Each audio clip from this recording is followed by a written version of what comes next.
पहली बात तो भारत धर्मनिरपेक्ष नहीं है। नेताओं ने हमको पढ़ा दिया और हमने उसको सुन लिया। धर्म के लिए अंग्रेजी में कोई शब्द ही नहीं है। रिलीजन धर्म नहीं होता। रिलीजन होता है पंथ, धर्म नहीं होता।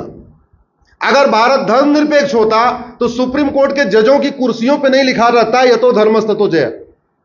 सुप्रीम कोर्ट का ध्येय वाक्य है यतो धर्मस्ततो जय, और हाई कोर्ट का ध्येय वाक्य है सत्यम शिवम सुंदरम। अगर ये भारत धर्मनिरपेक्ष होता तो ना हाई कोर्ट के जज की कुर्सी पे लिखा होता सत्यम शिवम सुंदरम, ना सुप्रीम कोर्ट की जज की कुर्सी पे लिखा होता यतो धर्मस्ततो जय। ये बहुत बड़ी गलतफहमी है। भारत धर्मनिरपेक्ष नहीं है, भारत पंथ निरपेक्ष है। अब सवाल ये आया कि वेद पुराण पढ़ा सकते हैं तो बाइबल कुरान क्यों नहीं पढ़ा सकते? सरदार जी शायद यही बात कहना चाह रहे हैं, नहीं कह पा रहे, मैं कह दे रहा हूं।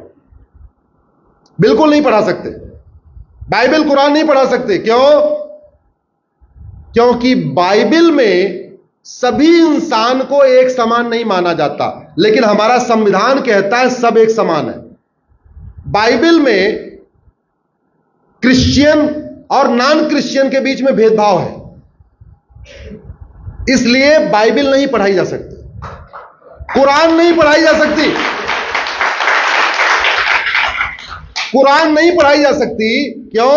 क्योंकि कुरान में इस्लाम और नॉन इस्लाम, मुस्लिम और गैर मुस्लिम को समान नहीं माना गया है, उसमें भेदभाव किया गया है।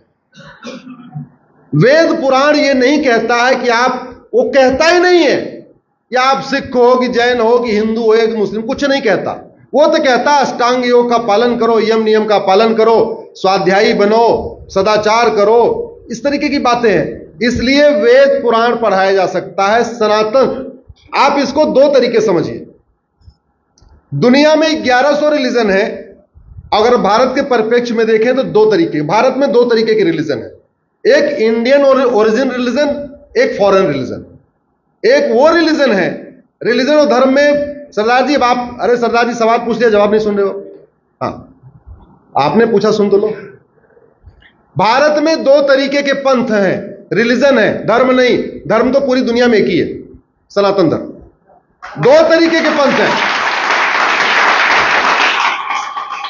एक इंडियन ओरिजिन के रिलीजन, एक foreign religion. Sikhism, Jainism, Buddhism Bharat में शुरू हुआ, इसको कहते हैं इंडियन रिलीजन। क्रिश्चियनिटी, इस्लाम, ये फॉरेन में हुआ, इसलिए इसको कहते हैं फॉरेन रिलीजन। और इंडियन रिलीजन और फॉरेन रिलीजन में अंतर क्या है समझिए। Indian religion, Jain, Buddhism, Sikhism और हिंदुज्म में महिलाओं को बहुत सम्मान दिया गया है, महिलाओं को पूजनीय रखा गया है। फॉरेन, किसी भी फॉरेन रिलीजन में महिलाओं को पूजनीय कहा गया है। इंडियन रिलीजन में इंसान इंसान में भेदभाव नहीं किया गया है। गुरुवाणी में कहीं लिखा हुआ, आप मुझे बताओ कि हाँ जो सिख पंथ माने वो तो ठीक, जो सिख ना माने वो गलत है? कहीं लिखा है? नहीं लिखा है। गुरु ग्रंथ साहिब में कहीं लिखा है क्या? नहीं लिखा है। उसमें लिखा हुआ है। इसलिए पहली बात तो दुनिया में धर्म एक है, पंथ अलग अलग है। लेकिन जो लोग ये कहते हैं कि सब धर्म एक समान है, बिल्कुल गलत बात है। जब सबकी किताबों की शिक्षा अलग अलग है, किताबों में ऊंच नीच का भेदभाव है, कुछ किताबों में छुआछूत की बातें हैं, तो सब एक समान कैसे हो सकते हैं? हाँ, हिंदुज्म, जैनिज्म, बुद्धिज्म, सिखिज्म की लगभग टीचिंग एक जैसी है। न किसी में धर्मांतरण करना सिखाया गया है, न किसी को यह सिखाया गया है कि जो न माने उसको कत्ल कर दो।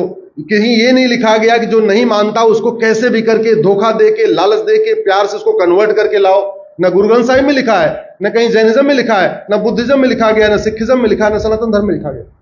इसलिए भारत धर्म निरपेक्ष नहीं है, भारत पंथ निरपेक्ष है। और ये बातें इसलिए नहीं पता है क्योंकि हम लोगों को, इसलिए वेद पुराण को पढ़ाना जरूरी है।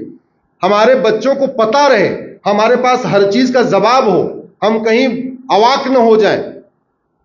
उसका एक ही तरीका है कि भारत में सनातन शिक्षा लागू हो। सनातन शिक्षा लागू होती ना आप ये सवाल पूछते ना मैं आपको जवाब देता।